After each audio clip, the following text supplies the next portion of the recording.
అందరికీ నమస్కారం. Feeling very very happy అండి. ఎప్పుడైతే మొన్న ఇరుముడి ట్రైలర్ చూసి నేను వీడియో ఇచ్చానో దాని కింద రెస్పాన్స్ చాలామంది బాగా వచ్చింది. బట్ ఆ పసిబిడ్డని ఈయన నోరు జారి ఒక మాట అన్నాడు, అలా అనకుండా ఉండాల్సిన వీడియో ఇచ్చాను. దాని కింద కొంతమంది రవితేజ ఫ్యాన్స్ అనుకుంటా మన వీడియో చూడకుండా పిచ్చి పిచ్చి కామెంట్లు పెట్టారు, ముందు వీడియో చూడకుండా. సో ఇది జనరల్ జరిగేదే. ఇప్పుడు నేను చెప్పేది ఏంటంటే, ఫస్ట్ వీడియో ఇచ్చాను చూసారా, సినిమా సూపర్ డబ్ హిట్ అవ్వాలని అయ్యింది. బుక్ మై షోలో గంటకి ఒక స్టార్ హీరోకి ఎలాగైతే ప్రభాస్కి, తర్వాత రామ్ చరణ్, జూనియర్ ఎన్టీఆర్, చిరంజీవికి, బాలకృష్ణ వీళ్ళకైతే టికెట్లు దిగుతున్నాయో అలా బుక్ అవుతూ ఉన్నాయండి. గంటకి 26,000, 28,000 టికెట్లు బుక్ అవుతున్నాయి. అంటే రవితేజ సినీ హిస్టరీలో ఈ రేంజ్లో ఆన్లైన్లో టికెట్ల బుక్ అవుట్ ఇప్పటివరకు లేదు. ఎందుకు ఈ రకం బుక్ అవుతుంది అంటే, మౌత్ పబ్లిసిటీ, మౌత్ టాక్ అసలు ఓ రేంజ్లో వచ్చేసింది. మల్లెపూల పల్లకి సాంగ్ ఉంది కదా, అది డబ్ సిని గారు పాడి ఉన్నారు. ఆయన కుర్రప్పుడు పాడిన సాంగ్ అంతా వైరల్ అవుతూ ఉండే అన్ని చోట్ల. బట్ ఇప్పుడు ఆయన ఏజ్ పెద్దదైంది కదా, బట్ ఆయన పాడిన పాట ఇప్పుడు పాడిన పాట సాంగ్ సినిమాలో పెట్టారు. మనది కొంతమందికి ఎక్కలేదు. నేను వీడియో కూడా చేశాను, బట్ పెట్టలేదు. అది ఆయనే పాడారు, డబ్ సిని గారే పాడారు. అయితే ఆడియో విన్నప్పుడు ఒకలాగుండే జనాలకి, సినిమాలో చూస్తున్నప్పుడు ఆ ఫ్లోలో వెళ్తున్న విధానం చూసి అరే భలే ఉంది కదా అని అనుకున్నారు. జీవి ప్రకాష్ సంగీతం అంతకు ఎక్కలేదు అనుకున్నారు, బట్ సినిమా చూస్తున్నప్పుడు సెట్ అయిపోయింది. ఓవరాల్గా ఈ సినిమాలో మనం ట్రైలర్ చూసి చెప్పుకున్నట్టుగానే సింప్లీ సూపర్. ఒక తండ్రి కూతుళ్ళ మధ్య ఉండే ఎమోషన్ని, ఒక తండ్రిగా కూతురి పట్ల అనుకుంటే బాధ్యతని, ఒక ఆడపిల్ల తండ్రి ఈ సమాజంలో మిగతా ఆడపిల్ల పట్ల ఎలా ఆలోచిస్తారన్న దానిని సినిమాలో సూపర్గా చూపించారు. పాలకులు, అధికారులు, ఇక రిమైనింగ్ ఎవరైతే సొసైటీ ఉన్నటువంటి సోకాళ్ళు వాళ్ళు ఉంటారో వాళ్ళు చేసే తప్పులని అవి ఎలా బయట పెట్టాలి, చివరికి వాటిని ఎలా ఓవర్కమ్ చేయాలి ఏంటి సినిమాలో చూపించారు. ఇందులో ఇరుముడి అని చెప్పినారు, అయ్యప్ప మాలతో సాంగ్స్ ఉన్నాయి.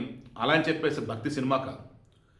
తండ్రి, కూతురు, భార్య, ఇక అమ్మ ఇలా ఉన్నటువంటి మూమెంట్లో ఇది ఫ్యామిలీ ఎంటర్టైన్మెంట్ కాదు, అంటే ఫ్యామిలీ డ్రామా కాదు.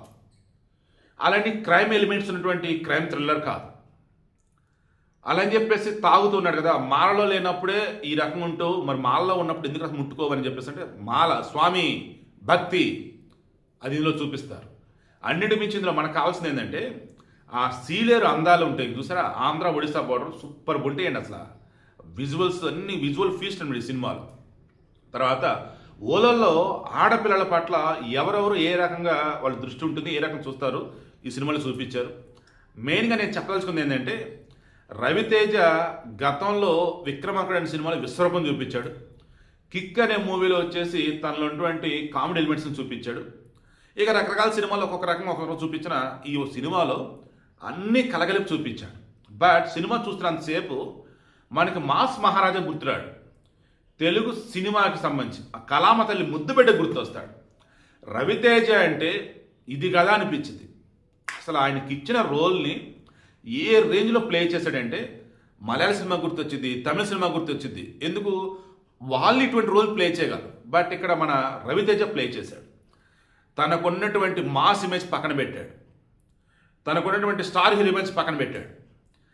కథే హీరో అనుకున్నాడు, నేను నటుడిని నటించాలనుకున్నాడు, నటించాడు. ఇక ఆ బిడ్డ నక్షత్ర ఆల్రెడీ తమిళం, కన్నడం, మలయాళం మొత్తం 6 సినిమాలు చేసింది. తెలుగులో ఫస్ట్ మూవీ. ఆ బిడ్డ 7వ తరగతి చదువుకుంటా ఉంది. ఆమె పేరు నక్షత్ర. ఈ సినిమాలో మణికంఠ.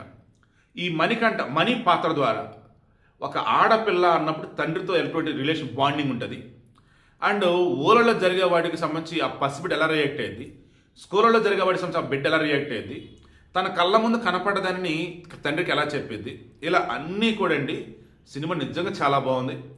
రవితేజకి block buster movie. ఒక సినీ నటుడు అంటే ఇలా ఉండాలి, ఒక సినీ హీరో అంటే ఇటువంటి సినిమా తీయాలి అన్న రీతిలో సినిమా ఉంది. చాలా చాలా బాగుంది. స్టార్ హీరోల ఫ్యాన్స్ కూడా ఈ సినిమా చూసి ఇది కదా సినిమా అంటే అంటున్నారు. ఇక ఇంతకు మించి ఏం చెప్పాలి, ఇదే నేను కోరుకున్నది.